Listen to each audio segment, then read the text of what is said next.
Hi dear students, welcome to online class. In this video, we will continue your second prose, the Mauritius.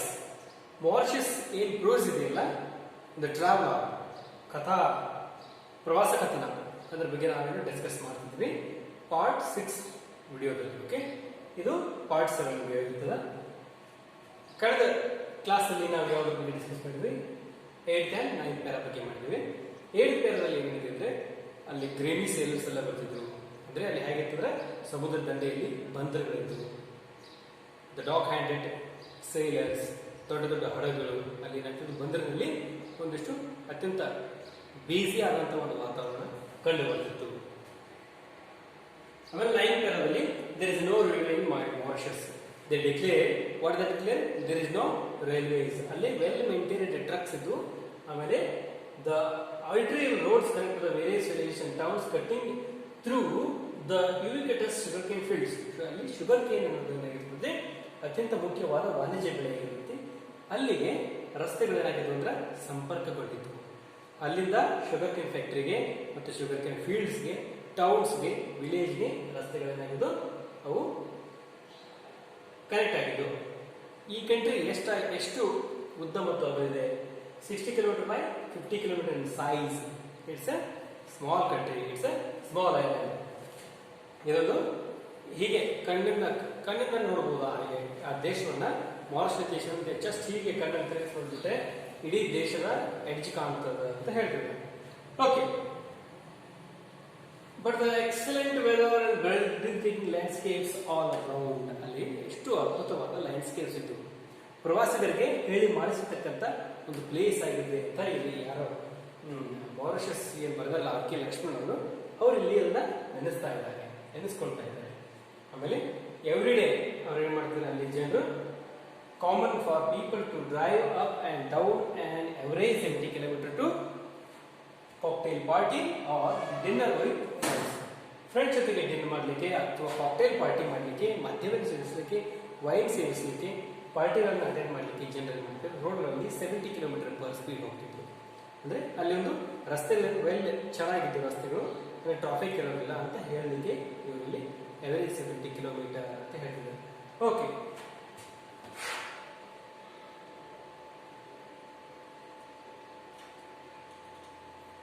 let's come to the 10th pair. I know the trees here are so unlike the gigantic specimens I have seen in Andaman Islands. Disappointingly enough, they are short and narrow even in the interior of jungle, looking just like abnormally overgrown both sides. These jungles have no tigers or lions or elephants or any kind of wildlife. There are not even poisonous snakes or insects. The bat was only mammal before man arrived on the island with the monkey and the deer century ago. Unfortunately, the birds are dwindling in the number and variety. The dodo, a bird which could not fly and which certainly had no claims to beauty and elegance, was a native of this island and mercifully this extinct now, and so are the game tortoise of the Aldabra variety, of which a few specimens have been brought and kept in an enclosure the botanical gardens at Pampelimosus.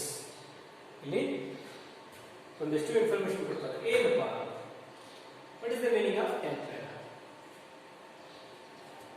ಅಲ್ಲಿ ಏನ್ trees ಇದ್ದಲ್ಲ ಅವು ದೊಡ್ಡ ದೊಡ್ಡ tree ಅಂತ ಕಾಣಿಸ್ತದೆ, ಆದರೆ ಚಿಕ್ಕ ಚಿಕ್ಕ ಟ್ರೀಗಳಾಗಿದ್ವು. I have seen in Andaman island ಅಲ್ಲಿ ಯಾವ ತರ ಗಿಡಗಳಿತ್ತು, ಜಿಗ್ಯಾಂಟಿಕ್ ಸ್ಪೆಸಿಮೆನ್ಸ್ ಅಂದ್ರೆ ಅಗಲವಾಗಿ ಹಬ್ಬಿಕೊಂಡಂತಹ ಬೃಹತ್ತಾಕಾರದ ಏನು ಟ್ರೀಸ್ ಇದ್ದು, ಅವು ದೊಡ್ಡ ಟ್ರೀ ಇದೆ ಕಾಣ್ತಿದ್ವು, ಬಟ್ ಚಿಕ್ಕ ಚಿಕ್ಕ tree. Disappointing enough they are short and nor even the interior of jungle. ಅವು ದೂರಿಂದ ನೋಡ್ಲಿಕ್ಕೆ ದೊಡ್ಡ ಗಾತ್ರದಲ್ಲಿ ಕಾಣ್ತಿದ್ದು, ಸಮೀಪದಲ್ಲಿ ನೋಡಿದ್ರೆ they are short. And nor even in the interior of jungle, jungle ಒಳಗಡೆ ಹೋದ್ರೆ ಚಿಕ್ಕ ಚಿಕ್ಕ ಗಿಡಗಳಿದ್ವು. Looking just like normally bonsai. ಅವೆಲ್ಲ ಬೋನ್ಸಾಯ್ ಅಂದ್ರೆ ನಿಮ್ಗೆ ಗೊತ್ತಿರ್ಬೋದು, ಬೋನ್ಸಾಯ್ ಅನ್ನೋದು ಆರ್ಟ್. ಅಂದ್ರೆ ಒಂದು ಬೀಜವನ್ನು ಹಾಕಿ, ದೊಡ್ಡ ಮರದ ಬೀಜವನ್ನು ಹಾಕಿ ಅದನ್ನ ಕಟ್ ಮಾಡಿ ಇಷ್ಟೇ ಚಿಕ್ಕ ಸಸಿಯನ್ನು ಮಾಡ್ತಾರೆ. 50 ವರ್ಷದ ಆಲದ ಮರ ಕೂಡ ಇಷ್ಟೇ ಇರ್ತದೆ. ಇದೊಂದು ಬೋನ್ಸಾಯ್ ಆರ್ಟ್. ಅಲ್ಲೆಲ್ಲ ನೋಡಿದ್ರೆ ಹೆಂಗೆ ಅನಿಸ್ತದೆ, ಸ್ವಲ್ಪ ಬೋನ್ಸಾಯ್ ತರನೇ ಬೆಳೆದಿದ್ದೇನೋ ಅನಿಸ್ತದೆ. The jungles have no tigers, lions or elephants or any kind of wild life. ಆ ಜಂಗಲ್ಗಳಲ್ಲಿ ಎಷ್ಟು ವಿಚಿತ್ರ ಜಂಗಲ್ಸ್ ಇದೆ, ಸಿಕ್ಕಾಪಟ್ಟೆ ಮರಗಳಿದ್ದು, ಆದರೆ there is no tiger, there is no lions and any other wild life. ಬೇರೆ ಯಾವುದೇ ರೀತಿಯಿಂದ ಕಾಡು ಪ್ರಾಣಿಗಳು ಅಲ್ಲಿರಲಿಲ್ಲ. There are not even poisonous snakes or insects. ಅಲ್ಲಿ ಕನಿಷ್ಠ ಹಾವುಗಳಾದ್ರೆ ಇರಬೇಕಲ್ಲ, ಹಾವುಗಳು ಇಲ್ಲ. ಜೊತೆಗೆ ಅಲ್ಲಿ ಈ ವಿಷಪೂರಿತ ಕೀಟಗಳು ಸಹ ಇಲ್ಲ. ಗೊತ್ತಿರ್ಬೋದು ನಿಮಗೆ, ಕೀಟಗಳು ಏನಾಗುತ್ತೆ, ಕೆಲವು ವಿಷದ ಕೀಟಗಳಾಗಿರ್ತವೆ. ಆ ಕೀಟಗಳನ್ನು ಕಚ್ಚಿದ್ರೆ ನಮಗೆ ಮನುಷ್ಯರಿಗೆ, ಪ್ರಾಣಿಗಳಿಗೆ ಕೆಲವೊಮ್ಮೆ ಸಾವು ಸಂಭವಿಸಬಹುದು. ಅಂತಹ ವಿಶೇಷವಾದ ಏನಿದೆ, ಕೆಲವು ಇನ್ಸೆಕ್ಟ್ಸ್ ಇದೆ. ಎಲ್ಲಿ ಕಂಡು ಬರ್ತದೆ ಅಂದ್ರೆ ಅದು ಈ ನಿತ್ಯ ಹರಿದ್ವರ್ಣ ಕಾಡುಗಳಲ್ಲಿ, ಆಮೇಲೆ ಸಂಭಾಷಕ ರೂಪದಲ್ಲಿ ಬರ್ತಕ್ಕಂಥ ಇಕ್ವೆಟೋರಿಯಲ್ ಕಾಡುಗಳಲ್ಲಿ ಕಂಡು ಬರ್ತದೆ. ಅಮೆಜಾನ್ ನದಿ ಕೇಳಿರಬಹುದು. ಅಮೆಜಾನ್ ನದಿಯ ಕಾಡುಗಳಲ್ಲಿ ಈ ತರಹದ ವಿಷಪೂರಿತ ಪಾಯ್ಸನ್ಸ್ ಇನ್ಸೆಕ್ಟ್ಸ್ ಅಲ್ಲೆಲ್ಲ ಕಂಡು ಬರ್ತದೆ. ಅಲ್ಲಿ ಕಂಡು ಬರ್ತಕ್ಕಂಥ ವಿಷಪೂರಿತ ನೊಣಗಳಿರಬಹುದು, ಕೀಟಗಳು ನಮ್ಗೇನಾದ್ರೂ ಕಚ್ಚಿದ್ರೆ ನಾವು ಗ್ಯಾರಂಟಿ ಏನು ಮಾಡ್ತೀವಿ, ಸತ್ತು ಹೋಗ್ತೀವಿ. ಅಷ್ಟು ವಿಷಪೂರಿತ ನೊಣಗಳಿರ್ತವೆ. ಆಮೇಲೆ ಹುಳುಗಳಿರ್ತವೆ. Okay, the bat was the only mammal before man arrived on the island with the monkey and deer. Centurion. ಇದೇ ಸೆಂಚುರಿಯಂ ಇದೆ. ಇಲ್ಲಿ ಮಂಕಿ ಮತ್ತು ಡೀರ್ ಇಲ್ಲಿ ಪರಿಚಯ ಆಗಿದೆ. ಇಲ್ಲಿ ತಂದು ಬಿಟ್ಟಿದ್ದಾರೆ. ಮಂಗ ಮತ್ತು ಜಿಂಕೆ ಇಲ್ಲಿ ತಂದು ಬಿಡಲಾಗಿದೆ. Unfortunately the birds are dwindling in the number and variety. ಅಲ್ಲಿ ಏನಿದೆ, ಬರ್ಡ್ಸ್ ಇದೆ. ಅಲ್ಲಿ ಬಿಲ್ಲಿಂಗ್ ಅಂದ್ರೆ ಅಲ್ಲಿ ವಾಸವಾಗಿದೆ. Number of variety, colour birds ಇದೆ, ಬೇರೆ ಬೇರೆ ಆಗಿದೆ. The dodo bird which could not fly and which certainly had no claims to beauty and elegance was a native of this island and mercifully is extinct now. extinct ಆಗಿ ಹೋಗಿದೆ. ಏನಿದೆ, ಡೋಡೋ ಅಂತ ಒಂದು ಪಕ್ಷಿ ಇತ್ತು. ಆ ಪಕ್ಷಿ ಮೂಲತಃ ಯಾವ ಐಲ್ಯಾಂಡ್ ಇದಾಗಿತ್ತು ಅಂದ್ರೆ ಮಾರಿಷಸ್ ಐಲ್ಯಾಂಡ್. ಮಾರಿಷಸ್ ಐಲ್ಯಾಂಡ್ ಅಂತ ಆ ಪಕ್ಷಿ ಹೇಗಿತ್ತಂದ್ರೆ ಒಂದು ಬಾತುಕೋಳಿಯ ಗಾತ್ರವನ್ನು ಹೋಗ್ತಕ್ಕಂಥ ಪಕ್ಷಿ. ಆದರೆ ನೋಡ್ಲಿಕ್ಕೆ ಅಂತ ಸುಂದರವಾದ ಪಕ್ಷಿ ಇರಲ್ಲ. ಆದರೆ ಅದು ಹಾರಲಿಕ್ಕೆ ಬರ್ತಿರ್ಲಿಲ್ಲ. ಅದೇನ್ ಮಾಡ್ತಿತ್ತು, ನೀರಲ್ಲಿ ಈಜಾಡ್ತಿತ್ತು, ಜೊತೆಗೆ ಭೂಮಿ ಮೇಲೆ ನಡೆದಾಡ್ತಿತ್ತು. ನಿಮಗೆ ಗೊತ್ತಿರ್ಲಿಕ್ಕಂದ್ರೆ, ಡೋಡೋ ಪಕ್ಷಿಯ ಬಗ್ಗೆ ಗೊತ್ತಿರ್ಲಿಕ್ಕಂದ್ರೆ ನೀವೇನ್ ಮಾಡ್ರಿ, ಗೂಗಲ್ನಲ್ಲಿ ಡೋಡೋ ಅಂತ ಹೊಡೆದ್ರೆ, ಡೋಡೋ ಅಂತ ಹೊಡೆದ್ರೆ ಅದರ ಇತಿಹಾಸನೇ ಬರ್ತದೆ. ಅಂದ್ರೆ ಅಲ್ಲಿ ಏನ್ ಮಾಡಿದ್ರು, ಈ ಯುರೋಪಿನ ಸೈನಿಕರು ಮಾರಿಷಸ್ ಮೇಲೆ ಬಂದಾಗ ಅಲ್ಲಿ ಅತ್ಯಂತ ನಿಸ್ಸಹಾಯಕವಾದ ಈ ಪಕ್ಷಿಗಳನ್ನ ತಮ್ಮ ಬಂದೂಕಿನಿಂದ ಹೊಡೆದು ಸಾಯಿಸಿ ತಿಂದ್ಬಿಟ್ರು. ಮನುಷ್ಯರ ಈ ಹಪ್ಪಹಪ್ಪತನಕ್ಕೆ, ತಿನ್ನುವಿಕೆಗೆ ದೇ ಆರ್ ಆಲ್ ಎಕ್ಸ್ಟೆಂಟ್ ನಾವು. ಅವು ಯಾವ ಒಂದು ಪಕ್ಷಿನೂ ಉಳಿದಿಲ್ಲ. ಆ ಪಕ್ಷಿ ಇರೋದು ಅಲ್ಲಿ ಮಾತ್ರ ಆಗಿತ್ತು. ಇಲ್ಲಿ ಮಾರಿಷಸ್ ಐಲ್ಯಾಂಡ್ನಲ್ಲಿ ಮಾತ್ರ ಕಂಡು ಬರ್ತಕ್ಕಂಥ ವಿಶೇಷ ಪಕ್ಷಿ. ಇವತ್ತೇನು ನಾವು ಎಲ್ಲವನ್ನೂ ತಿಂತಾ ಇದ್ದೀವಿ. ಮಣ್ಣು ತಿಂತೀವಿ. ಮಣ್ಣು ತಿಂತೀವಿ ಅಂದರೆ ಗಣಿಗಾರಿಕೆ ಮಾಡಿ ಮಣ್ಣನ್ನು ಮಾರ್ಕೊಳ್ತಿದ್ದೀವಿ. ಹೀಗೆ ಎಲ್ಲ ಥರ ತಿಂದು ಏನಾಗಿದೆ, ಕೆಲವು ಪಕ್ಷಿಗಳು ನೋಡಲಿಕ್ಕೆ ಇರೋದಿಲ್ಲ. ಈಗ ನಾವು ಹೀಗೆ ಪರಿಸರ ನಾಶ ಮಾಡ್ತಾ ಹೋದ್ರೆ ಮುಂದಿನ ದಿನಮಾನಗಳಲ್ಲಿ 200 ವರ್ಷ ಬಿಟ್ಟು ಎಲಿಫೆಂಟ್ಸ್ ಅಂದ್ರೆ ಹೇಗಿರುತ್ತೆ, ಟೈಗರ್ ಅಂದ್ರೆ ಹೇಗಿರುತ್ತೆ, ಚಿತ್ರಗಳಲ್ಲಿ ನೋಡುವಂಥ ಕಾಲ ಬರಬಹುದು. ಯಾಕಂದ್ರೆ ನಾವು ಡೋಡೋ ನೋಡಿಲ್ಲ. ಡೋಡೋನ ಕೊಂದಿರಲೇ ಸಾಕಷ್ಟು ಕೊಂದು ತಿಂದುಬಿಟ್ಟಿದ್ದಾರೆ. 19th ಸೆಂಚುರಿಯಲ್ಲೆಲ್ಲ ಅವು ಇದ್ದು ಅವುಗಳನ್ನ ಯುರೋಪಿಯನ್ ಸೈನಿಕರೆಲ್ಲ ಕೊಂದು ನಾಶ ಮಾಡ್ತಾರೆ. ಓಕೆ, ಅದು ಇವಾಗಿಲ್ಲ. ಅದೇನಾಗಿದೆ, ಸತ್ತು ಹೋಗಿದೆ. ಎಕ್ಸ್ಟಿಂಕ್ಟ್, ಅಳಿದು ಹೋಗಿದೆ. ಅಂದರೆ ಅದರಲ್ಲಿ ಯಾವುದೇ ಜಾತಿಯ ಒಂದೇ ಒಂದು ಪಕ್ಷಿ ಕೂಡ ಇಲ್ಲ. ಇದ್ದಂಥ ಎಲ್ಲ ಪಕ್ಷಿಗಳನ್ನ ಕೊಂದು ನಿರ್ನಾಮ ಮಾಡಿದ್ದಾರೆ. ಮರ್ಸಿಫುಲಿ ಈಸ್ ಎಕ್ಸ್ಟಿಂಕ್ಟ್ ಅಂದರೆ ಅಳಿವಿನಂಚು. ಎಕ್ಸ್ಟಿಂಕ್ಟ್ ಅಂದರೆ ಅಳಿದು ಹೋಗಿದೆ, ಆ ಪಕ್ಷಿ ಇಲ್ಲ. ಮಾನವನ ಈ ಪಾಪದ ಕೆಲಸದಿಂದ ಎಲ್ಲ ಸತ್ತು ಹೋಗಿದೆ. And so game prowess of the Aldabra variety ಅಂತ ಒಂದು ಇದರಿಂದ ಬೃಹತ್ತಾದ ಆಮೆಗಳಿವೆ, ಟಾರ್ಟಾಯ್ಸ್ ಆಮೆಗಳಿವೆ. ಅಲ್ಲಿ ಆಮೆಗಳೇನಾಗಿದೆ ಇಲ್ಲಿ ಇದೆ, ಬೇರೆ variety. Which a few specimens have been brought and kept in an enclosure in the botanical gardens at Pamplemousus. ಪಾಂಪ್ಲೆಮೌಸಸ್ ಅಂತ ಒಂದು ಜಾಗವಿದೆ. ಆ ಜಾಗದಲ್ಲಿ ಏನು ಒಂದಿಷ್ಟು ಸ್ಪೆಸಿಮೆನ್ಸ್ ಇಂದ ಕೆಲವು ಜೀವಿಗಳ ತಂದಲ್ಲಿ ಇಡಲಾಗಿದೆ ನೋಡ್ಲಿಕ್ಕೆ.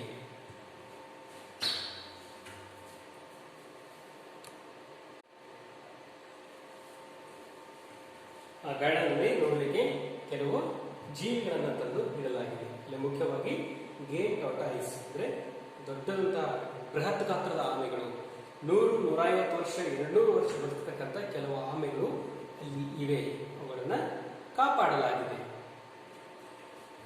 Let's come to the 11th para.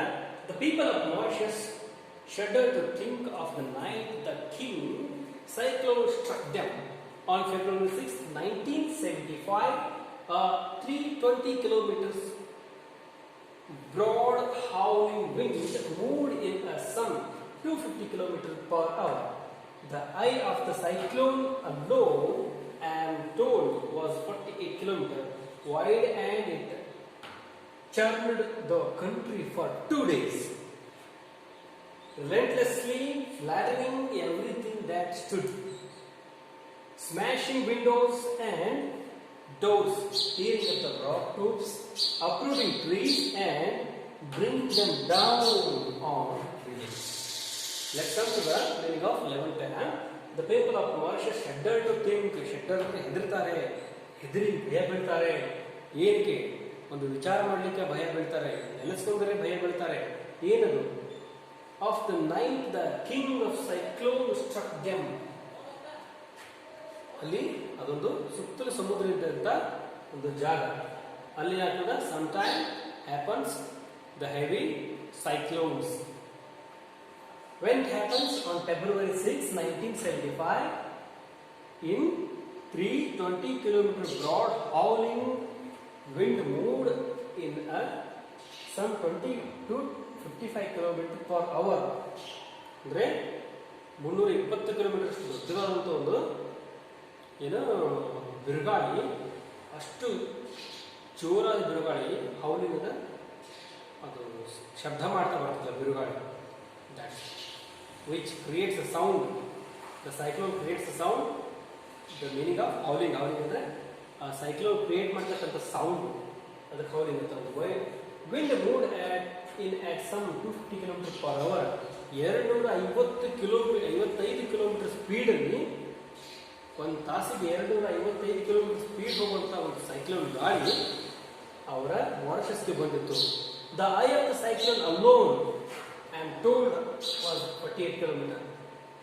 ಈಗ ಒಂದು ಸೈಕ್ಲೋನ್ ಅಂದರೆ ಅದಕ್ಕೊಂದು ಸೈಕ್ಲೋನ್ಗೆ ಬಾಡಿ ಮತ್ತು ಐ ಹೆಡ್ ಅಂತ ಕರಿತಿರ್ತಾರೆ. ಅಂದರೆ ಅದು ಜೋರಾಗಿದ್ದಂಥ ಸೈಕ್ಲೋನ್. ಅಂದರೆ ಸೈಕ್ಲೋನ್ ಬಂದಾಗ ಸೈಕ್ಲೋನ್ ಮಧ್ಯಭಾಗದಲ್ಲಿ ಏನಿರ್ತದೆ ಫುಲ್ ಜೋರಾಗಿರ್ತದೆ. ಓಕೆ, ಗಮನಿಸ್ಬೋದು. ಸುಂಟ್ರಗಾಳಿ ಗಮನಿಸಿದಾಗ ಸುಂಟ್ರಗಾಳಿ ಮಧ್ಯದಲ್ಲಿ ಏನಿರ್ತದೆ ಬಹಳ ಸ್ಪೀಡ್ ಆಗಿ ತಿರುಗ್ತದೆ, ಸುತ್ತ ಅಷ್ಟು ಸ್ಪೀಡ್ ಆಗಿರ್ತದೆ. ಮಧ್ಯದಲ್ಲಿರ್ತಕ್ಕಂಥ ಆ ಸೈಕ್ಲೋನ್ ಚಂಡಮಾರುತ ಇರ್ತಲ್ಲ, ಅದರ ಸುತ್ತಳತೆ ಎಷ್ಟಿರ್ತಾರೆ 48 ಕಿಲೋಮೀಟರ್ಸ್ ಇತ್ತು. 48 ಕಿಲೋಮೀಟರ್ ಸ್ಪೀಡಲ್ಲಿ ಅದೇನು ಮಾಡ್ತಿತ್ತು, ಸುತ್ತಾ ಇತ್ತು. 48 ಕಿಲೋಮೀಟರ್ ವೈಡ್ ಜಾಗದಲ್ಲಿ, 50 ಕಿಲೋಮೀಟರ್ ವೈಡ್ ಜಾಗದಲ್ಲಿ, wide and it churn the country for 2 days. ಅಂತ ಭೀಕರವಾದ ಸುಂಟ್ರಗಾಳಿ that churned the country for 2 days. Churn ಅಂದರೆ ಕಡಗೋಲಿಂದ ಮಜ್ಜಿಗೆ ಮಾಡ್ತಾವಲ್ಲ, ಅದು ಕಡಿಯೋದು ಅಂತ ಹಾಗೆ. ಚರ್ನ್ ಅಂದರೆ ಕಡಿಯೋದು. ಕಡಗೋಲಿಂದ ಹೇಗೆ ಮಜ್ಜಿಗೆ ಮಾಡ್ತಾರೆ ಹಾಗೆ 2 ದಿವಸ ಇಂಥ ಭೀಕರ ಬಿರುಗಾಳಿ ಏನು ಮಾಡ್ತದೆ, ಮಾರಿಷಸ್ ಐಲ್ಯಾಂಡ್ನಲ್ಲಿ ಬಂದಿರ್ತೈತಿ, ಬಂದು ಹೋಗ್ತೈತಿ. They are all suffer from that cyclone, relentlessly flattening everything that stood. ಏನೇನು ನಿಂತಿದ್ದು ಇದ್ವಲ್ಲ, ಏನು ನಿಂತಂಥ ಗಿಡಗಳಿರ್ಬೋದು, ಮರಗಳಿರ್ಬೋದು, ಬಿಲ್ಡಿಂಗ್ಸ್ ಇರ್ಬೋದು, ಅವೆಲ್ಲ ಸ್ಮ್ಯಾಶ್, ದರ್ ಆಲ್ ವ್ಯಾನಿಶ್, ಎಲ್ಲ ಉರುಳು ಬಿದ್ದಿದ್ದು. ಸ್ಮ್ಯಾಶಿಂಗ್ ವಿಂಡೋಸ್, ಕಿಟಕಿಗಳೆಲ್ಲ ಹಾಳಾಗಿ ಹೋಗಿದ್ದು, ಡೋರ್ಸ್ ಎಲ್ಲ ಕಿತ್ತು ಹೋಗಿದ್ದು. Tearing up the rock tubes, ಮೇಲ್ಛಾವಣಿ ಕಿತ್ತಿ ಹೋಗಿತ್ತು. Uprooting trees and bringing them down. ಏನಾಗಿತ್ತು?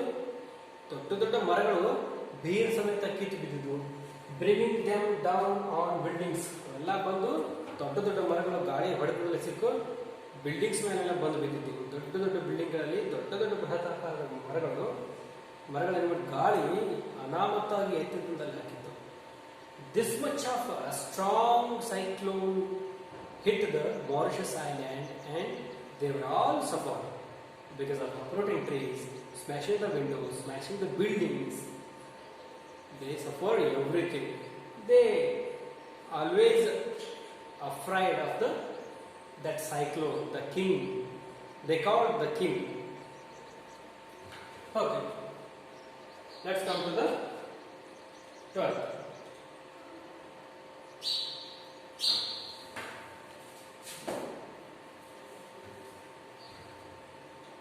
ಓಕೆ, ಇವತ್ತಿನ ಕ್ಲಾಸಲ್ಲಿ 11th ಪ್ಯಾರಲ್ ಸ್ಟಾಪ್ ಮಾಡೋಣ. ಮುಂದಿನ ಕ್ಲಾಸಲ್ಲಿ 12th ಪ್ಯಾರಲ್ ನಾವು ಆಫ್ ಕೋರ್ಸ್ ಈ ಪ್ಯಾರಲ್ ಕಂಟಿನ್ಯೂ ಮಾಡಿ. Okay, thanks for watching, keep watching.